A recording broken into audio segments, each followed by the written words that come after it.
You are listening to the Horse Radio Network, part of the Equine Network family. This is episode 230 of Horsemanship Radio, brought to you by HandsOnGloves.com, the all-in-one revolutionary bathing grooming gloves. And Horsemanship Radio is a part of the family of the Horse Radio Network. Today, we have part 2, all about the equestrian sport of working equitation. You remember last time we got started on that, and there's lots more to learn today. And while we're talking about the roots and history of a discipline, we pulled up an interview from episode 57 about team penning to learn from a few who were actually there at the beginning.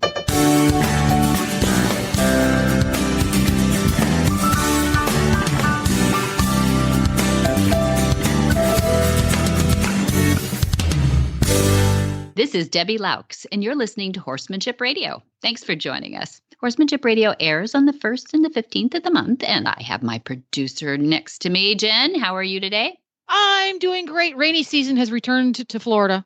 Oh, I forget you guys have rain. Has it stopped raining in California yet? It finally did, yes. And now we're fighting. I know what happens when it rains. Things grow. It's crazy here. We have things like thistles, weeds and everything. Yes. No, everything's really green and beautiful, though. I have to say it's just velvet around here on the hills, and the cattle are happy. Everybody's happy. The horses are happy. And you're happy because you guys just had a working equitation event at Flag's Up Farm, didn't you? Tell me about it. Fun. Yeah, thanks for asking. That was really fun. We did. So going into that, the reason that we had this interview is because I wanted to learn more about it before the show showed up. And we'd had a couple of little schooling clinics here, but I didn't really know what was going on. Let's put it that way. But it was so much fun because we have this facility, Jen, that I didn't realize was so perfect for working equitation. We have a covered arena, and that's where the dressage started at 8 in the morning. And I should do some shout outs to some wonderful people. I mean, Nicole Chastain is definitely the inspiration, but there was a Julie from Oregon who came down to judge. There was judges that were brought in. They stayed in our bunkhouse, bless their souls. And we had people from the reining community, Western reining horses, working cow horses, and they came in for working equitation. We had the most fancy dressage. Even there was a garrocha pole involved in this. So there was some of that Portuguese dressage looking, from Portugal. Iberian horses, little quarter horses, a beautiful Mustang. If anybody goes to my Facebook page, I put up a bunch of photos there, and then they'll lead to other photos too. But these horses were absolutely decked out. And part of the thing, you'll hear this in the interview, but part of the thing is you have to be matchy-matchy. There's no hybrid kind of costuming here. You're not up on top English, bottom Western, or any of that. It has to be completely consistent with the roots and, appropriate dressage. So if you have a dressage saddle, you'd better have a dressage approved bridle and attire on your person that is appropriate for a dressage show. And a good helmet. And a helmet. Everybody's got to wear one of those. Yeah. Yeah. So you had people in English and Western tack, obviously. And after the covered arena dressage tests that were in there, and it was super quiet and super dressage, and fancy, and it was beautiful. But here's this little Western Mustang horse doing all the fancy moves.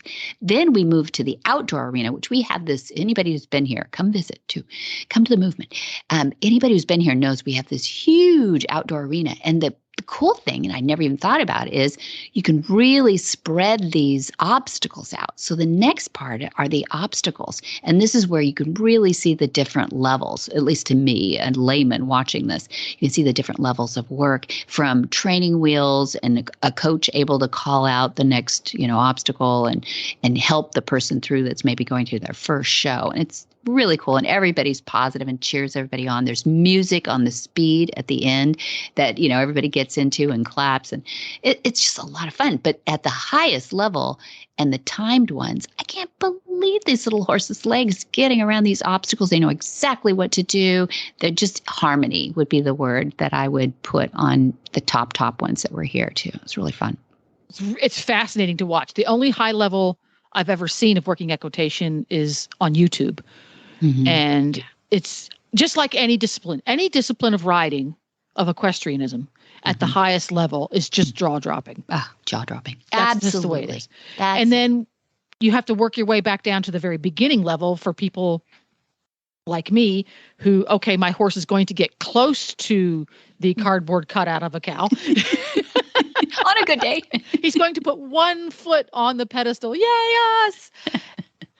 That's satisfying in such a different way. That's satisfying to the competitor and the competitor's loved ones and friends and things like that, versus the one that's satisfying to somebody who's never seen it before. Sounds like you had a wonderful variety. How many competitors did you end up with? I think we had about 20 horses that were involved. Good. Yeah, we can't get too many more on that because we don't have enough, just good old stalls set up for people coming and going, just, overnight stalls.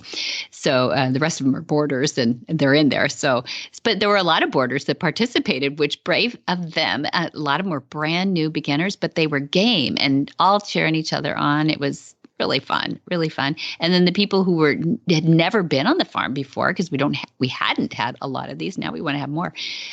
We're just so impressed with our mountain trail. There's just a lot of places to go around here too to warm up your horse and do things on. So there's a lot of really fun nooks and crannies at your place. Yeah, lots to do. And I think that surprised people because they were ready for just a thoroughbred racing operation, and we have evolved, Jen. We are much more active than that. And I was really excited to see so many horses shedding out. It was wonderful. We're at that stage because we had pretty cold winter for us and a pretty rainy winter for sure.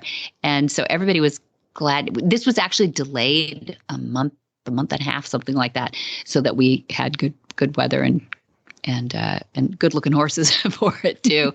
But everybody was in their finery. It was wonderful to see. All smells. Yay. Yeah. Well, speaking of Working Equitation. Yes. Right after we hear from our title sponsor, HandsOnGloves, we're going to hear the second half of Nicole Chastain's interview, where she talks all about how the sport got started, what it's like to compete, her point of view as a judge, what kinds of horses love it and don't love it. So we're going to get to that right after HandsOnGloves.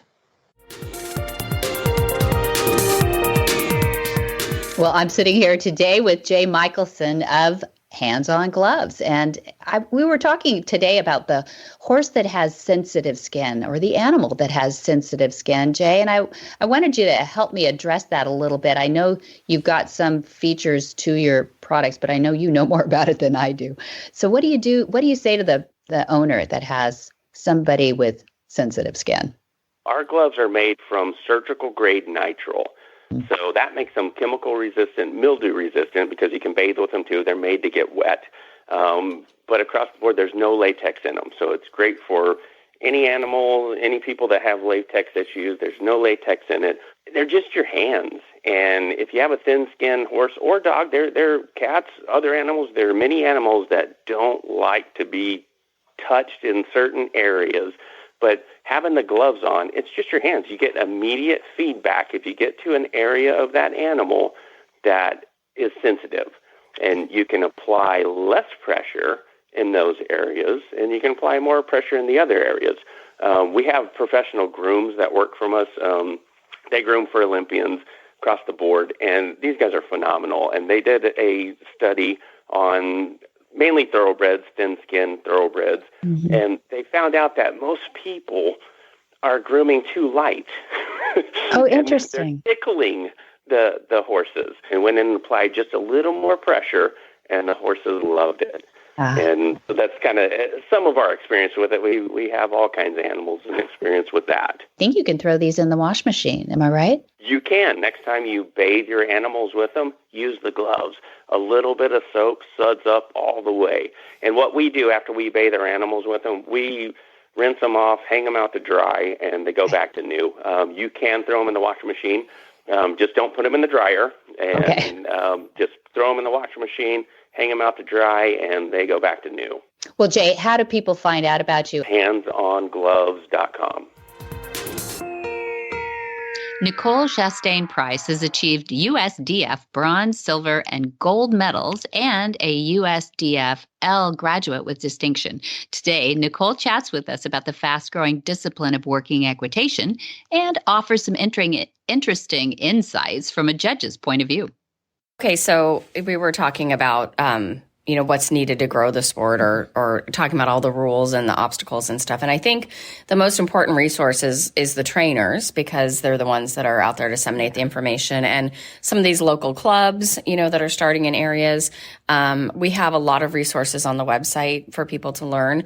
And what we've encouraged people to do to help grow it in their areas, to get local trainers involved, teach them about the sport, kind of light the fire, and then do clinics and promote that way. And I think I think this sport is really growing. I don't think there's necessarily really anything holding it back other than, just to keep putting the word out about it. Yeah. We do have, it's just started and it's in development. There is a recognized coach program for the USAWE.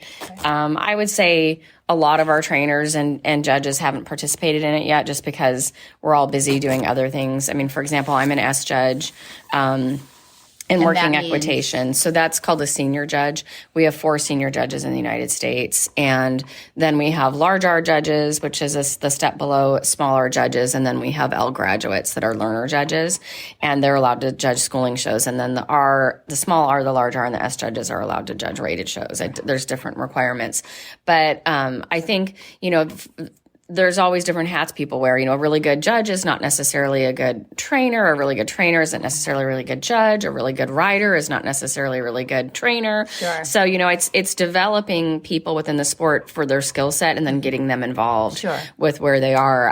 Myself, I came into this as a trainer and became a judge because it was a path I was taking through dressage and Western dressage with USEF. And it was just sort of a natural progression for me to follow that path into working equitation. And I really enjoy judging. And you love Lusitanos too, and the Iberian horses. And I love the Iberian horses, and I love Lusitanos. So that's how I was brought into the sport, was through working with some gentlemen that were really instrumental at developing the sport in the beginning, who were also very involved with the Lusitano breed.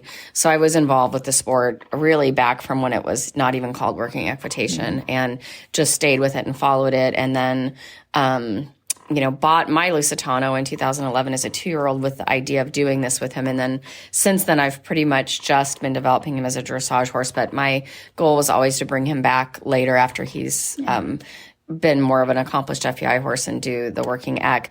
But I've competed on like 17 different breeds at this point. Wow. 17 different horses, and I think 9 different breeds. So it's been really interesting, just to be involved in the sport and watch it develop that way. Is it an expensive sport to get into? I would say no, because there's so many different disciplines and tack and attire that's allowed. You can come in it with your Western horse, and we've just developed some guidelines for what our recognized tack and attire is. So we recognize like working Western, we recognize dressage, we recognize the traditions from other countries, which is, really, we don't have a rule that says you can't ride in whatever tack and attire you want, but it has to be matching. And it's really more appropriate if you have a Spanish horse or you're from Spain, that's really where it's more appropriate to use that tack and attire. But, if you come in on your quarter horse and you want to ride in Spanish tack and attire, there isn't a rule that says you can't do that. Okay. It's just, we're trying to honor the traditions, and we're trying to honor our traditions in America. Mm-hmm. And it was a big discussion for a long time. What are we going to do as our national tradition in order to go compete internationally? That was a huge thing. And we've sort of come to an agreement on that. And that's going to be launching pretty soon. We have an international task force that's coming that will be talking about what happens. Last year was the first time we had an American go to the World Finals. He went self-sponsored. But it was really exciting, because we had just become a Huawei country. The World Championships happen every 4 years, so we are trying to work towards developing a team in the future for that. Great. But going back to the obstacles and sort of what that phase entails, all of the, like I said, all the recognized obstacles are published. And when you go to a horse show, you don't know what obstacles are going to be used until you get there. Okay. Your map for the course is given to you usually 24 hours ahead of time, and you can look at it. But you can also walk the course first. So the dressage tests change Our committee just wrote new dressage tests this last year, and they hadn't been changed in, I think, 5 or 6 years. So they change every 5 years or so. So you pretty much have time to memorize your dressage tests. The courses are different at every competition. So you go, you have a time to walk the course. You're allowed to go with your trainer, and you can walk the course to figure out your course lines and talk, amongst yourselves to remember, like, these are the rules, and the judge and the technical delegate are always available on course to answer questions. So that happens at every show. So you do get to walk your course and study your map. And then the speed phase, which is the third phase. You can't walk it with your horse, though. You can't walk with your horse. And you're never allowed to school the courses with your horse. So that is a little bit of a challenge. And I think that's where schooling shows and clinics really come into play, because your horses need to get familiar with the different obstacles and become confident. Because when you go to a venue where you have a show, you're not going to probably be able to. Sometimes they'll have some of the obstacles set up the day before, but they won't be usually decorated. They won't be in the order of what they're going to be. It'll look different. It'll look different. Yeah. So, for example, we're hosting a rated show, the 22nd and 23rd here at your facility. Yeah, I wanted you to mention that. So grateful for. And everyone thinks, oh, you guys will have the home court advantage because they're your obstacles. Well, let me tell you, first of all, they won't be set up in the order that they're going to be set up until the night before the show. And they will be completely decorated with flowers and plants and all kinds of things that my horses that live here haven't seen. So they actually, I think, almost are worse, because the horses, like it wasn't there this yesterday. was not ever here, and I've done that bridge and it never looked like that. Right. So it isn't necessarily home court advantage. But then when you go to the speed phase, it's the same thing. You have a course walk. So you're allowed, the course changes. You also get that course in the morning, but it will be a different course. Usually the same obstacles. Usually we try not to move them around too much because it's so much labor, but we change the order and we tighten up the turns. And some of the obstacles, for example, we don't use the jug in the speed, and we change the gate to a rope gate, whereas in the ease of handling, it's a regular, solid gate. So that's a little bit different, because we're in the pen, you only go one direction. We're trying to make it within the spirit of the sport. We're like, you go and you come back, you go and you come back. And then the fourth phase, I'll just touch on briefly, is the cattle phase, which is never a mandatory phase at this point, but it is offered at different shows, and you can sign up to do it. It is a really fun phase, and it really shows you where the other phases with, your relationship with your horse and having your horse on your aids really and confident, and really showcase what a working horse is supposed to do. So there's cattle. They're numbered. They sit in an arena. There's a line across that is either with markers or a chalk line. You have a team of 3 to 4 people. Yeah. I believe it's changed a couple times, but, if it's going to be rated and counted for, the show points, it's 4 people. And the way that you set it up is that you have a team, and that's either drawn up or you come with your own teams. Okay. It's usually, just because of participation right now, it's usually draw teams. And then you come in the arena, you've got your cattle, you've got a line, you have a pen that's sitting on the other side of the arena, and it has different configurations of where it can be. It sort of depends on the arena, the size, and the management. But it's basically a 3-sided pen, and you have 3 minutes, and one person, whoever's turn it is, has to go in. They're assigned a cattle number, get their cow out. Like if they're number 4, they have to go in and get the number 4 cow out, take it across the line, put it in the pen. Your teammates cannot cross the line to help you. They can it's kind of like line sorting for people that are familiar with that. Yeah. And it's kind of a combination of line sorting and team penning. Because once you get your cow across the line, your teammates can help you put it in the pen. And it doesn't matter who puts it in the pen. And then your hand goes up, your time stops, 3 minutes. So there's penalties. If one of your riders on your team crosses the line to help you, there's time penalty. If a bad cow or a dirty cow crosses the line, there's a time penalty. But the way we run it in the United States is that, you continue going till your 3 minutes runs out. You may have so many penalties that you end up with a negative time, and you may not get your cow. Yeah. But we try to allow people to have that 3 minutes. Usually, hopefully you're, I'm at 2 minutes and 6 seconds and I got my cow. And that's rider number 1 on the team. And then that team goes out and another team comes in, and that rider takes their turn. And usually you cycle it back until each person on the team has gone. I judged our zone finals, and the way they ran it, because of time constraints, was the whole team took their turn and then went out and a different team came in. So there is, sometimes for show management, a little leeway. But in the international sport, that's how it happens. Do they ever use sheep? I wish they used sheep. That'd be a little easier to move. In America, this is really our game. We know how to do this, and we have competitions, different, we have the Ranch Sorting National Championships, we have the USTPA. This is a long tradition in our country of sorting and penning and cattle work in general. The ray and cow horse people, the cutters, we know how to work cattle in America. So this is, I think, one of our strongest suits in terms of sending people to the world finals, but it's attracting a really versatile Western horse that can also do the other phases, and they can do and have done, and I've seen it.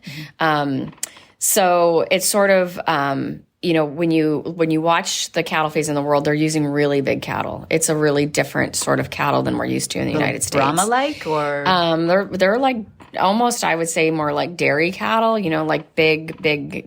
Yeah, I have seen some Brahma, like the long ears too. In America, we're using quicker, littler cattle. So it's interesting to see. But they're also, in the world, there are some countries that aren't allowed because of animal rights conditions in their own country that aren't allowed to participate in the cattle phase, which I find really interesting.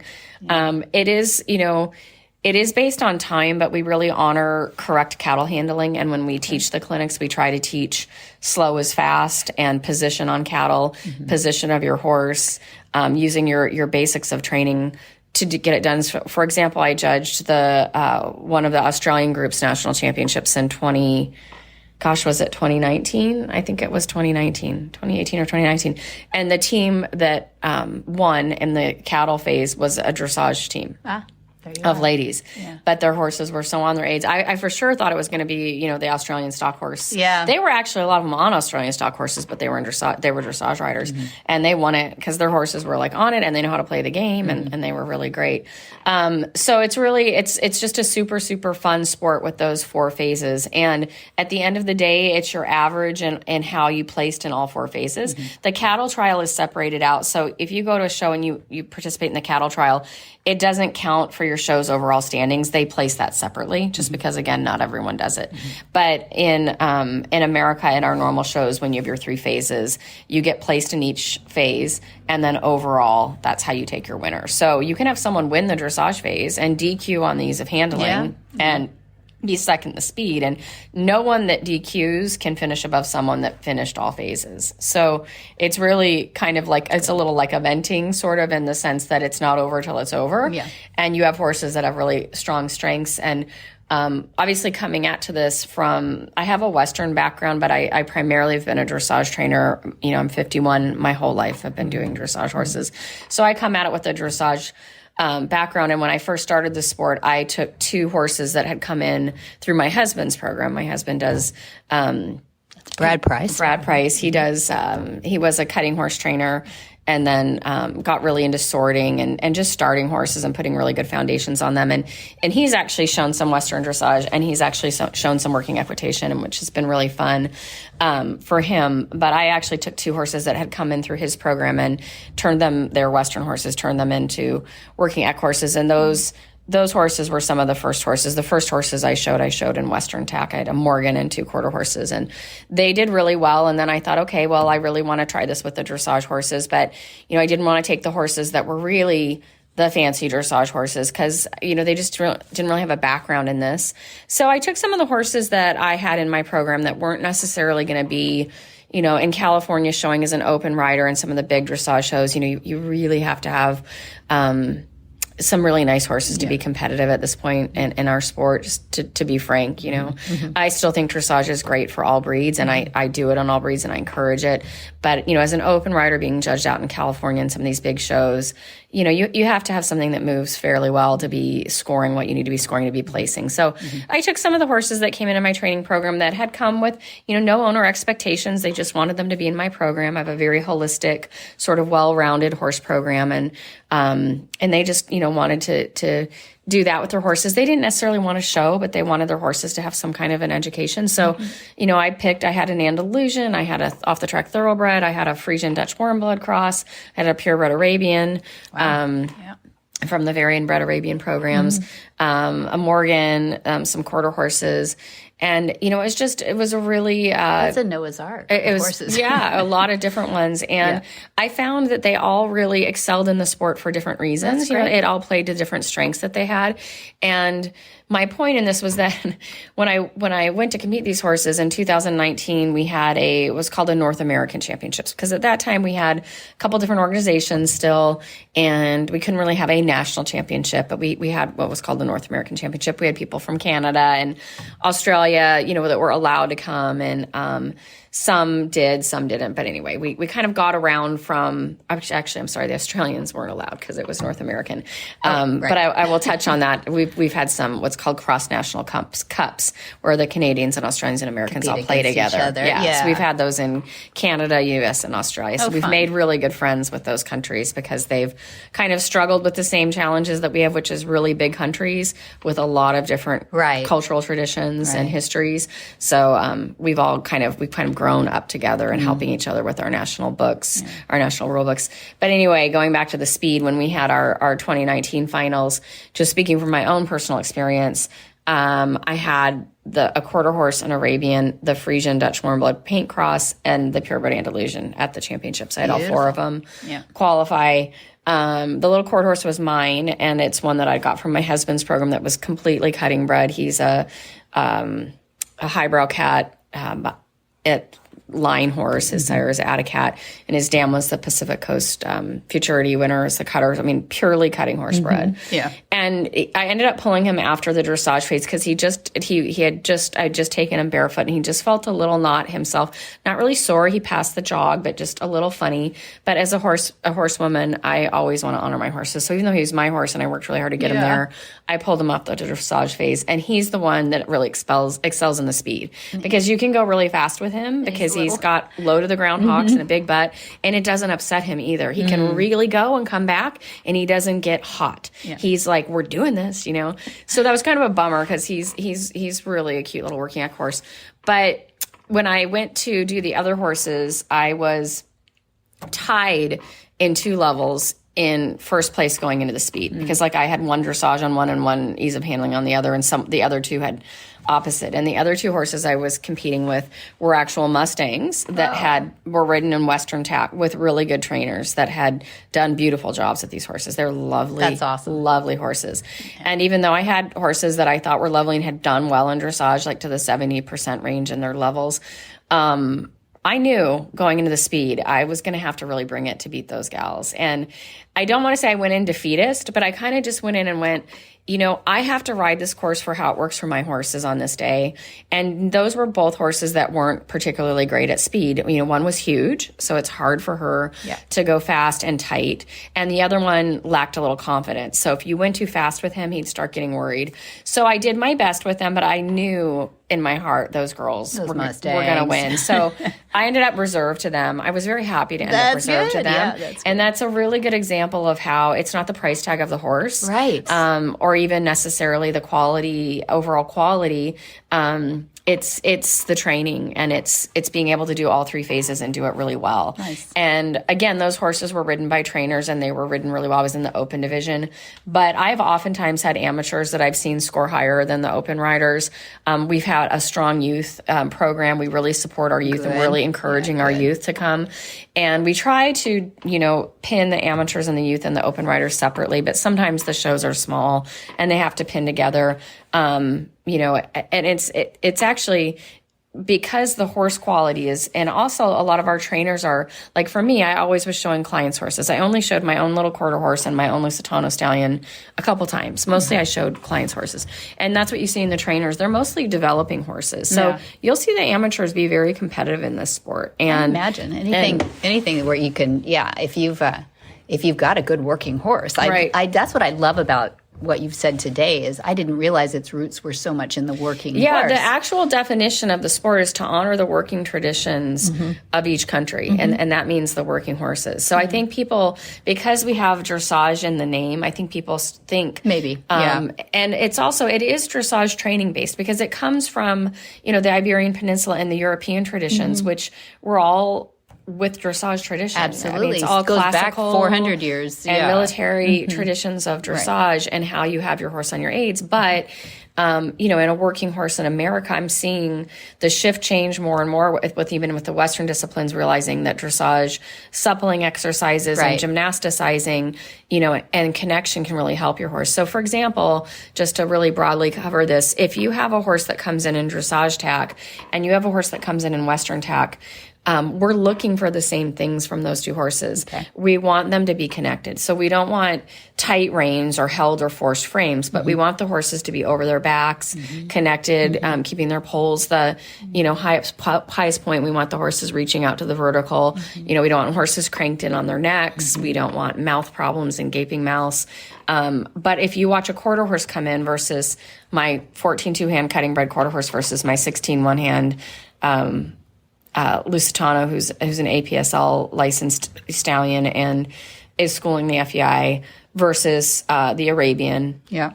Versus, someone coming in on a Mustang or whatever. They have to be active. They have to be tracking up. They have to be going through their back. They have to be steady into the contact. And within their tradition. So like with the quarter horse, my husband shows one-handed. And I had a lady over here yesterday coming from the ranch horse world who's preparing for our show, and she shows one-handed and Rommel reins. And, we don't want the reins tight. They can have a little bit of a drape in them for the Western horses, but the horse has to be bending and it has to be, keeping, can't be ducking behind the bridle and it can't have its pole between its chest or, lower than its, basically really low where it's affecting the balance. We want them all sort of relatively to be fulfilling the movements and the requirements in the same way.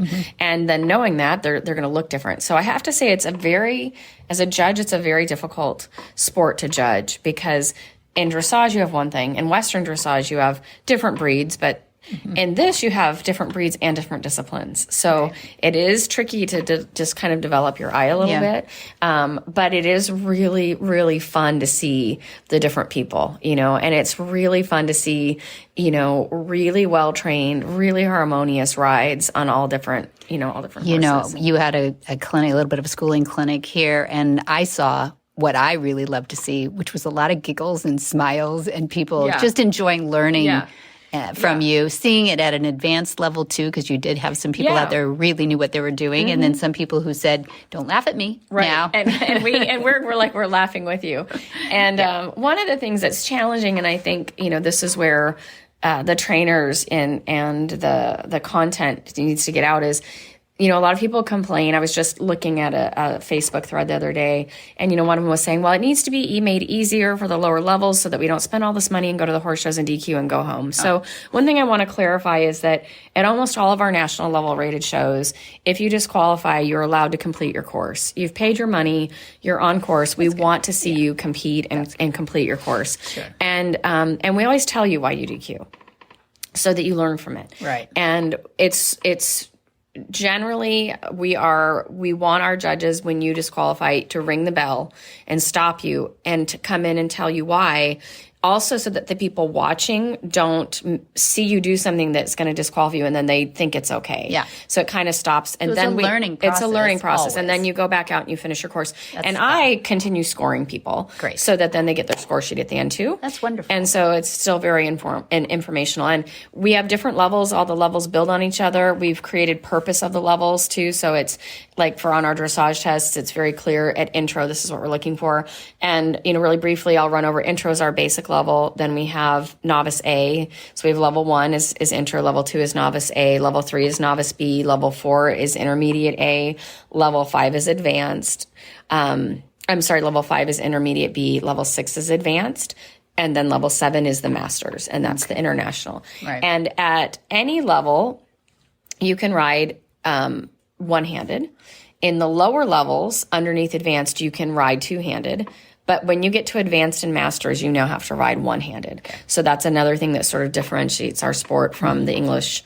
Because in all of the working horses traditions, you have to be one-handed because you have to be doing something in your with your other hand. Yes. Mm-hmm. So one of the biggest rules that we have is that if you start your obstacle course and you're riding with two hands, or you're riding with one hand, whichever hand, when you go to your first obstacle that requires for you to touch it, like the gate, where you have to unlatch the gate, and you, for example, you put your reins in your left hand, or you're riding left-handed with your reins in your left hand, and you touch the gate with your right hand, and you do your gate, and then you go to do the garrocha, which is a bull line. So you have to pick up the garrocha, spear the ring on a bull, and put the pole back in the garrocha. Sometimes they make you do things with the garrocha before you return it, usually not at the lower levels.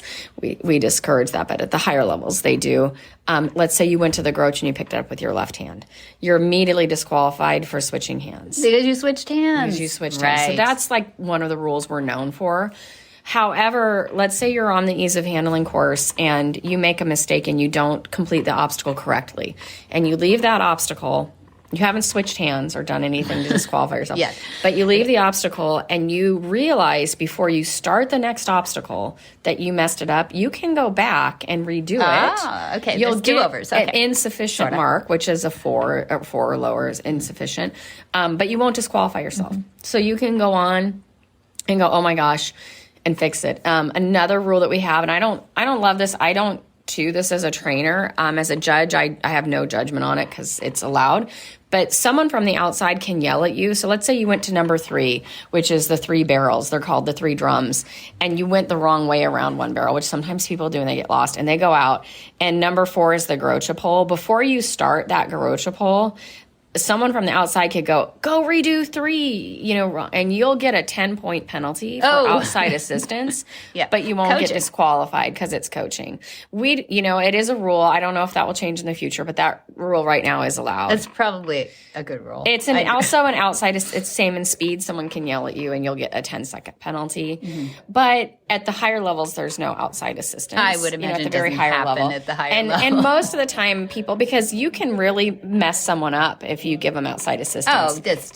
I'm beginning to see that there's an angle in strategy. Yeah, it's not. Yeah, we just pretty much but like if your trainer if you place your trainer on the rail and you guys have already decided ahead of time, my trainer's going to save me. Yeah. That's up to them. I'm just going to give them a mark. Yeah. So we also have a rule for intro that they can have the test and the course read. So someone can stand on the side of your course and say, number 1, bridge, number 2, bull line. They can't give you instructions, but they can also stand on the side and read your dressage test. Anything after intro, you can't do that anymore. But intro is a really good division, and intro is only walk trot, and there's no speed phase. So it's just the dressage of ease of handling. So it's a really good beginning because you have the choice at most of the obstacles to walk or trot. There's some obstacles that, for example, in the ease of handling, the bridge is always walking, and it's mandatory. So for when I put on shows, I put big plants on the side so that they're not going to want to crash through those plants. Believe me, they are. They go on there and there's like plants, so it's kind of like they aren't going to step off of it. But you do want to make sure all the obstacles have, some safety requirements and some things structuring them. But you'll see the obstacles look different, at different shows. But one of the things I think is really fun about, at rated shows, your obstacles should meet a certain standard, and they have to fulfill obviously the rule book specifications. But at the schooling shows, and I tell people at home, use cones, use rails, use markers, do other things that you can, figure out that are easy to do. I have kept you a long time. That was really fun. Your website, or how do we get a hold of you? So the website is, the national website is usawe.org. So that's our national website. I would, really suggest sending people to that one for any information about working equitation. If anyone ever wants to contact me, mine is NicoleChastain.com. I'm also on Facebook, and I have Nicole Chastain Training Stables. We also have CCCWEA on Facebook. It's has its own Facebook page, and it's spelled out. It's, California Central Coast Working Equitation Association. I get it confused myself for those. And then we have different, if you go on usawe.org, there's different regional pages. Thank you for having us on, and thank you for, giving us a venue here at Flag to continue to promote the sport in our area. This will be we've had 2 clinics. Our first clinic had 52 auditors, which was huge. Amazing, yeah. And our last clinic filled out in 24 hours. Yeah. And the show is looking like it's going to fill as well. Yeah. So we're really excited about that. I'm so proud of you, and congratulations. And it's really fun. I can't wait to see it. Great. Thank you. See you in 1 week. Thank you. Yeah. Hi, I'm Monty Roberts, and I'm dedicated to training horses without pain. You can learn to do it too on my Equus Online University. Western, English, the beginner, or the advanced rider. It doesn't matter. You can connect with other students online too, on our forum, and there's a new lesson every week. It's a lifetime of learning for you on my Equus Online University at montyroberts.com. I just love hearing the origin stories of different disciplines that I've not participated in, because I think it gives you a more vested interest if you're watching it, even if you're watching it as an outsider, just as a spectator. You appreciate what it is if you have some idea of what's happening and why it's happening. Mm-hmm. Yeah. Its roots. Yeah, absolutely. And that's why I wanted to bring this part 1 and part 2 of the team pinning too, because back in the old days, we had in episode 57, we had a 2-part on team pinning and sort of an evolution of ranch sorting. And so I thought I would just put that together in this episode, and a little description for those who might not know about it, just to give you a little primer before you listen in, is team pinning and ranch sorting are sporting events that involve the movement of cattle on horseback by rider teams. So it is Western heritage. We heard about the working equitation has its heritage in Europe from the movement of cattle and cattle industry. But this is purely an American sport at its roots, but it's now gone all over the world. So it was created to preserve the traditional skill sets of working cow horses and their handlers. And pinning and sorting as well they challenge the modern riders and the mounts to compete in a timed event to identify, move, and to pin specific cattle from a herd in a limited amount of time. So pinning and sorting are timed events that involve speed, precision, and strategic planning in order to quickly and accurately cut and pin the cattle. It takes teamwork, and it's a lot of fun because of that. So our guests today are John and Georgia Wiester and Monty and Pat Roberts. John Wiester has lived a full life. He's not only a fine horseman, but he's an author and a rancher along with his wife, Georgia, in the San Ynez Valley of California. Their ranch is located in the Santa Rita Hills appellation, which grows some of the finest Pinot Noir grapes in the world. John has been a professor of biology at Westmont College in Santa Barbara, California, and he wrote The Genesis Connection, among other fine books that he's written as well. Monty and Pat Roberts founded Flag Gazette Farms in Solvang, California in 1966, so this is their 50th anniversary and Golden Jubilee year there. Their reputation for raising and training world-class horses is renowned. But many might not know that separating cattle into pens for branding, doctoring, or transport is also something that they have in their skill sets. Team pinning, a Western equestrian sport, has evolved, and we're going to hear a little bit about how they talk about the roots of team pinning. So both Monty and Pat are fine horse persons, and they met John and Georgia decades ago and struck up a lifelong friendship with horses and whitewater canoeing and team pinning all together. I'm so glad you all agreed to talk a little bit about team pinning, because I understand that there's a whole world of information out there on team pinning. Some of it's current and some of it goes way back. And I know that some of you go way back. So I thought it'd be fun if we put a little roots in this team pinning, because it has been a meandering discipline, and it really started right here in Central California, from what I can see from homework. And my little bit of research took me to Wikipedia, and Wikipedia defines team pinning as a Western equestrian sport that evolved from the common ranch work of separating cattle into pens for branding, doctoring, or transport.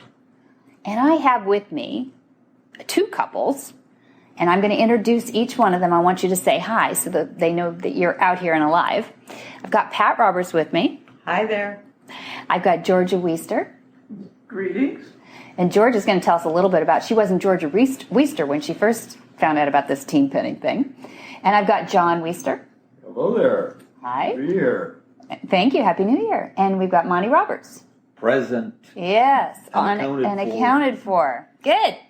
So we're going to be talking a little bit about the history of the sport, but I wanted to tell you all, in case you're not familiar with the current status of team pinning, that today the sport is the fastest growing Western sport in the United States, Canada, Australia, and Europe. Not to mention North America. So the primary team pinning sanctioning organization in the United States today is the Team Pinning Association, USTPA, headquartered in Fort Worth, Texas. And there are an estimated 93,000 active team pinners in North America alone. Is that amazing? Yeah. So we wanted to hear a little bit about the way you saw team pinning in the beginning. And let's take it back to, I don't know if this goes back as far for you, the Weisters, as it does for the Roberts, but the Roberts are familiar with the team pinning all the way back into the 40s. And I'll start with you, Dad, Monty, to tell us a little bit about your first memories of team pinning, please. Well, my first memories of team pinning goes back to, I'm going to say 1948. And I do have a pretty good memory, at least when it gets way back there. I can't remember why I came in this room, but way back there I can remember. And I think it's about 1948. And they had some funny little things at the county fair and the county shows and stuff. And there were no rules. That is to say, each time you went to one of these things, there was a different set of rules. And a different pin to put them in, and a different gate to go through, and a different number of cattle, and they put the numbers on in different ways. And there was a lot of conversation. There was a lot of bluster. Yeah. And there was a lot of fun. Everybody had fun with the team pinning. And I recall in about 1949, Santa Maria at the fair had the team pinning. I said at the fair, but actually I think it was a connection with the Elks Rodeo in Santa Maria. And after the first night, they had 3 nights, and after the first night, they put it the last event because it was so chaotic, you know. You never knew what was going to happen. And sometimes you took 1 cow out of 10 and put it in through a gate, and sometimes 2 and sometimes 3. And I'm amazed at this 93,000 people. I mean, we didn't have 93 people when I first saw it. And everybody thought they were the best team pinner in the world, because in fact they might be on the day, because anything could happen in the team pinning. And you had the inconsistencies of cattle, horses, and people. And when you put all that together, you're going to get some funny things happening, that's for sure. And now it seems to me you've gone back and done your homework, and Ray and Joe Yanez from down in Ventura area, they are claiming to be the first ones to ever organize a competition in Ventura County Fair. Yeah. And that could have been, they're saying it was probably 49 or something. And I'm saying it was probably 48 or 47. And I have a reason for saying that, because I know when I started high school, and it was the first time I really went to school, and that sort of thing. So Joe and Ray Yanez were top-notch horse people. Cowboys, yeah. And they organized whatever the heck they organized, called team pinning. And I don't know whether they had 1 to bring out, or 2 or 3 or whatever, and the gate they went in and all of that. But later it came to Santa Maria, and there was quite a push for this with the Newhall Land and Farm Company. Yeah, Newhall Land and Farm Company was based in Saugus, Newhall area down there. And the Yanez's worked there quite a bit, and I worked there with Ralph Carter and Vivian Carter way back.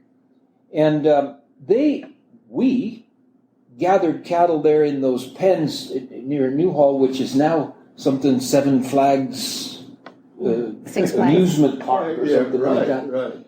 Well, we had little contests there in the day with this team penning thing, trying to see if there was a way to, constitute a proper contest of it all. And I suppose the Yanis brothers then took it up to the Ventura County Fair, and they actually had the first organized competition. Maybe that's true. Okay. But there was a little guy that bounced around. You call him a day hand, I guess. He was with Newhall Land and Farm Company, and he went up and worked at the Sway Ranch part of the time and so forth. A little bitty guy, and he had a squeaky little voice, and he reckoned that he was everything to team penning, this guy. And I recall being at Santa Maria, and I'm in the team penning, and there were, I think, 10 of us and 10 cows. And they put one number on each cow. And they painted the numbers on the side with a spray can. I think it was a spray can. Maybe it was a paintbrush. I don't know. But there were numbers on their sides. But as they put them out in the arena, and they got down in the corner and milled around with one another and stuff, this poor little guy that was the squeaky voice, he was about maybe number 8 out of 10. And when he got in there, these cattle had brushed up against one another enough. You couldn't see the numbers. You couldn't see the numbers. No. And he was running around the arena yelling, "Sabotage, sabotage, there's no number 7, there's no number 7. And they had to stop the whole thing. And he insisted that the whole thing be done over again because the other guys had a Better free advantage. run advantage. So that's the way team penning began. In your memory. In my That's how far my back you go. memory, yeah. All right. And then to bring you full circle with it, and then I'll turn everybody else loose, but it seems to me that right after I had a huge problem here at Flag Us Up Farms, Pat and I came back here to Flag Us Up in 1972. Ah.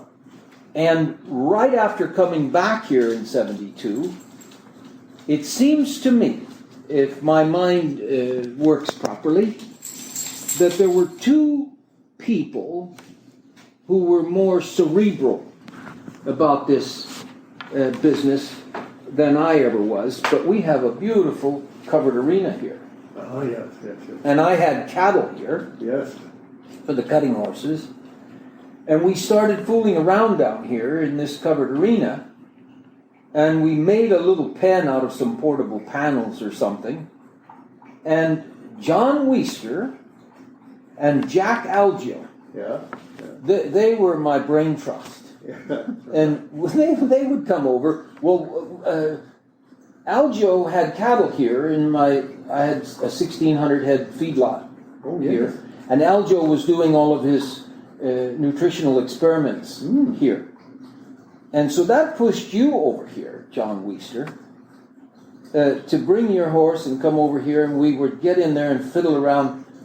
And you 2 brought to me, as I remember it, you 2 brought to me the idea that we should make some rules. Right. And that those rules should be relatively consistent so that you could uniform.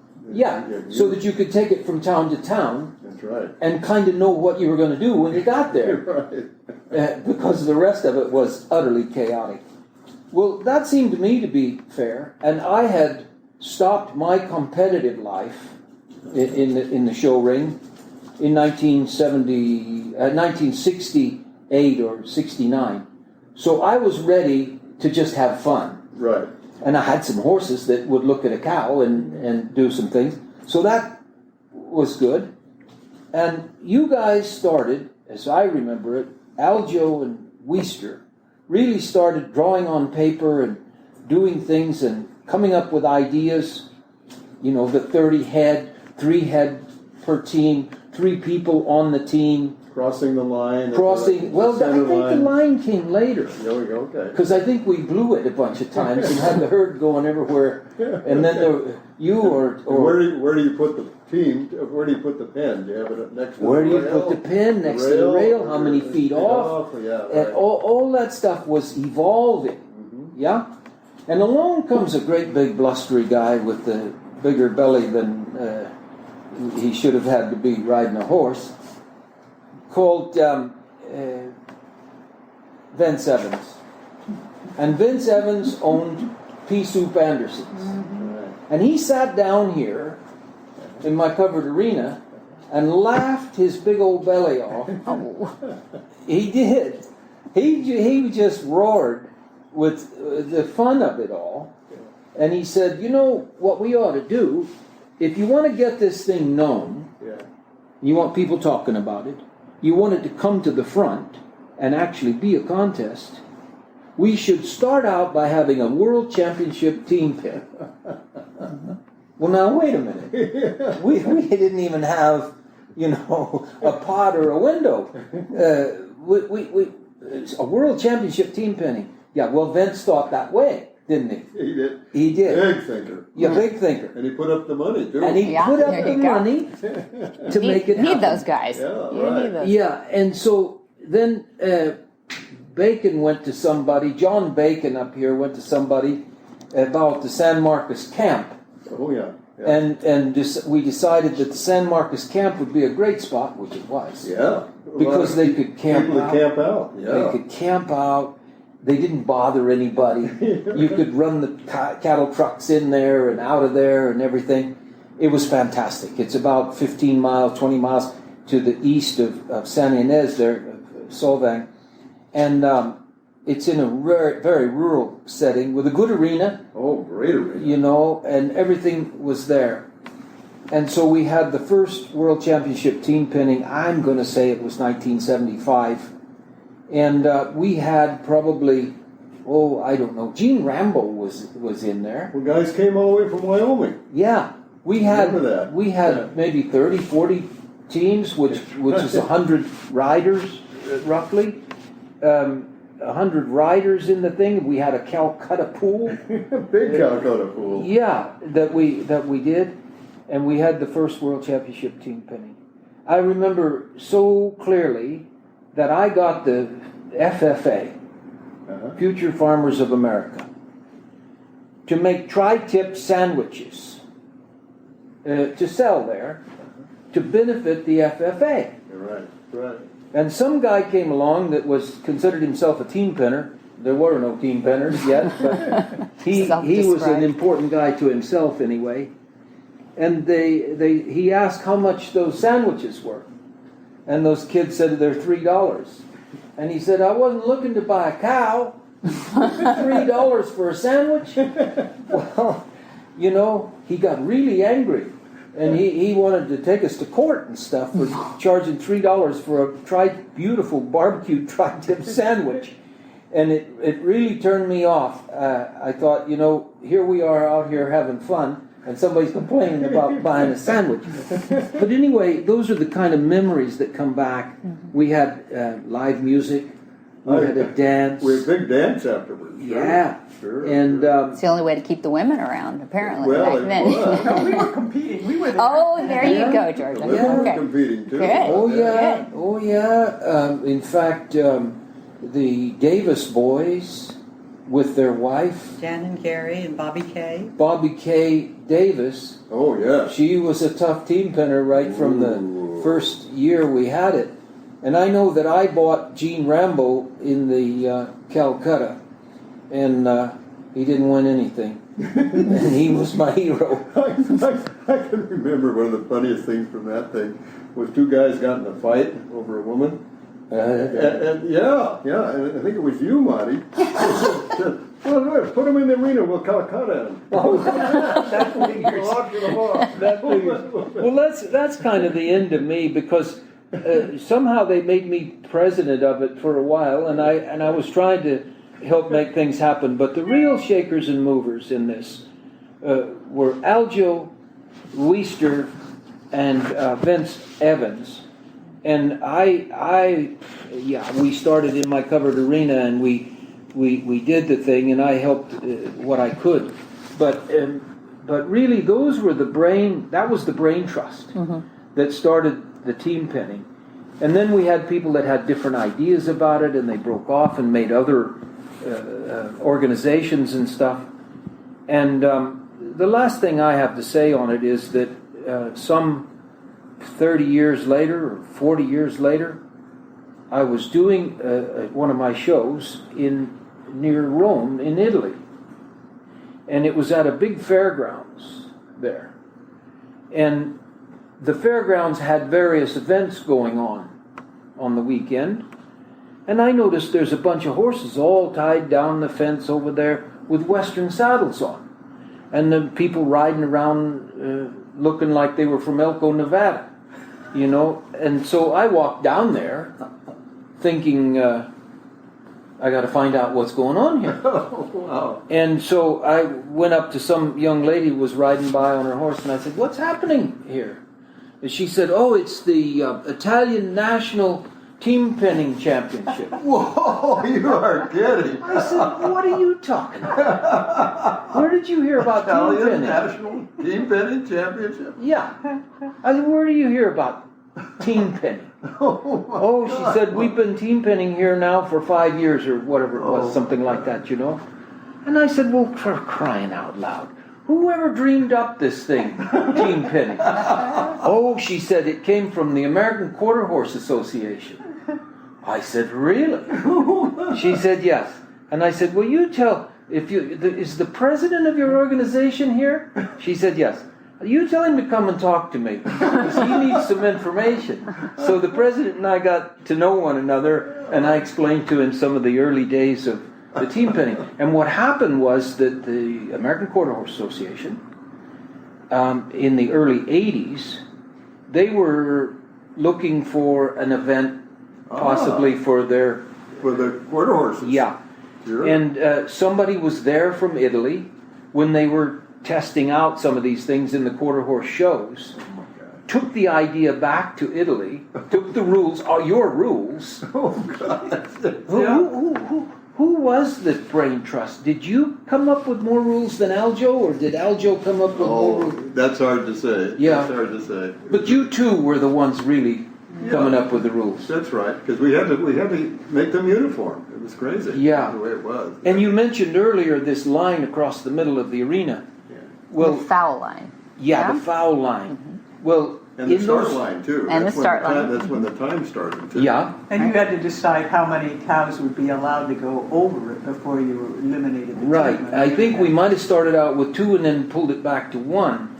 But you see, before we had the foul line, we had some contests, and we had the herd all over the county. Yep. Ended up all over the place. Yeah. So those things evolved as we went along, and of course then one-on-one happened, and now when you look back at it, I mean, cattle rustlers were the first team pinners, weren't they? and you have camp drafting in Australia, which is very similar, but you have to take one cow and put it through a course. Oh, my goodness. Like the sheepdog would tend to do. Yeah, and then there's forms of this kind of thing all over the world. Well, I can't wait to hear the rest of the story. We're going to pop part 2 of that little chat into the next episode, number 230, which will go out in the middle of May. That's right. So you can learn about that. And I did try team sorting one time at a very much local practice level with some friends. Yeah. It was more fun than you should be allowed to have without alcohol. It was so fun. English tag, the whole thing. Nobody cared. We had a blast. English tag, I love you. Nobody cared. The cows don't care what your tack looks like. Nope. They focus on the end of that horse's nose. That's what they do. So that was a lot of fun. So tune in next on the 15th of May for the next one. And now I think it's time for our training tip. This is a chock-a-block episode right here. Mm-hmm. Whisper the language of the herd. Listen, you don't have to say a word. It's time for Jamie Jennings to fetch an email from Monty Roberts' inbox and share a morsel of Monty's wisdom in a little segment we like to call Ask Monty. Leave this world a better place than mine. The magic in the language of the herd. Dear Monty, I have a horse that is one-sided. He is perfectly fine to handle on one side, but I can do nothing with him on the other. What do I do? Monty's answer. This one-sidedness can result from either of two opposite causes. It could be that the horse has been handled virtually entirely on the good side, ignoring the opposite side, or it could be that the horse has been abused on the bad side. No matter which is the case, the process to correct it is virtually the same. I suggest that you do use join-up. I recommend 3 or 4 sessions on consecutive days or until your horse is relaxed, following you and perfectly comfortable being with you. Having accomplished a good join-up, or even 2, I would add to that 2 or 3 sessions with the dually halter. I would then begin to work on the bad side with an artificial arm. The artificial arm will allow you to work effectively with your adrenaline down. Gradually gain the trust of your horse, and this problem will go away. I make an artificial arm often using a hard wood cane with the figure 7 variety. That means that there is almost no crook in the handle. I wrap it in a sponge and tape the sponge in place, and with the whole cane covered in sponge, a glove can be placed over the figure 7. You can stuff the glove with bits of cloth to fill it out and make it hand-like. The top of the 7 goes in the thumb, making the fingers soft and the thumb stiff. Having taped the glove in place, I recommend that one put a sleeve from an old sweatshirt or some such piece of clothing over the handle of the cane. Most canes are a bit short, so I extend them by tightly wiring on a couple of feet of discarded wooden rake handle. This instrument will enable you to keep out of the danger zone while working to rub, scratch, or even lift a hind leg using the figure 7 cane, allowing you to relax in the certain knowledge that you are safe. Once the horse allows the artificial arm to rub him all over on the bad side, then the handler can add to the degree of difficulty. A tiny little plastic bag will seem like a lethal weapon to a horse such as you have described. A good job of working with this small plastic bag will soon set up your horse so that you can have half a dozen big plastic bags on the artificial arm and rub him generously with them. All the time this work is being done, a good horse person will be thinking of encouraging the horse to understand that this side of his body can be touched without force or pain. If his fear is simply inherent and not the result of harsh treatment, the system I have outlined here will be just as effective. For more of these insights into good horsemanship, go to MontyRoberts.com and click on the words Ask Monty at the bottom of the page. Where in the world is Monty Roberts? Monty is looking forward to meeting some new friends, 2-legged and 4-legged, in May of 2023 as we speak. 1 through 13 is the introductory course of horsemanship, and we also take people in module form. So May 1 through 3 is the introductory course, module 1. That's first steps to Monty's methods, a lot of groundwork. Then 4 through 6 is module 2, which is the join-ups. So now we get you more active even. And then 8 through 10 is the introductory course, module 3, which is long lining. Now you're skilled. So we graduate you up each one. And then 11 through 13 for those who have taken those 3 modules ahead of that will go into preparation for the intro exams, 11 through 13. So on the 19th, we have a Horsemanship 101, and that one is getting full. So hurry up if you want to get in on that one, because we've got some really cool gals coming in from New York for that one. And it's going to be a lot of fun. Horsemanship is a 1-day event, and it's really fun. And then on the 20th, we have a Mountain Trail Play Day. You know that one. That's where everybody gets to trailer in and get to play on our Mark Bollender Mountain Trail. And then in June, long-term planners, we have 5 through 9, a Gentling Wild Horse course. Oh, and we have some beauties for you guys, some Gruyere little Mustang fillies that are just adorable, June 5 through 9. And then on June 10, we have our Mountain Trail Play Day. And then June 16 through 18 is what? It's the movement. And Jen, we haven't even talked much about that, but you will have now tagged with Glenn, and Glenn's going to come for the movement this year, 16 through 18. Yeah, and we are so pleased to have Jared Rogerson coming in. We have Will Friday from Masterson Method coming in. We have Jamie Jennings, ASPCA Trainer of the Year and Right Horse.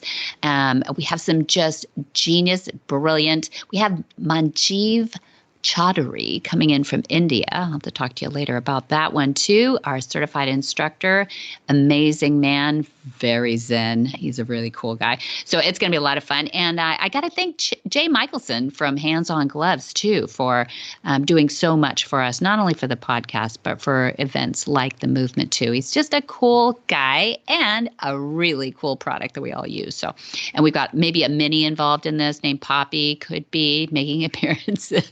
She's shutting out right now. She'll be a great example.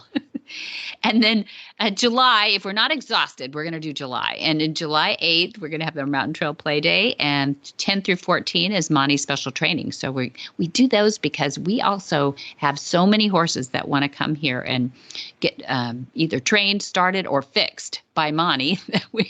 I don't mean medically. May as well invite everybody in to watch the fun. We do, and we film it all, too. So it goes up on the online university, which is a part of the reason we have the podcast. So go to MontyRobertsUniversity.com, and you can see what a Monty special training kind of looks like, actually, and then come on the 10th through the 14th of July.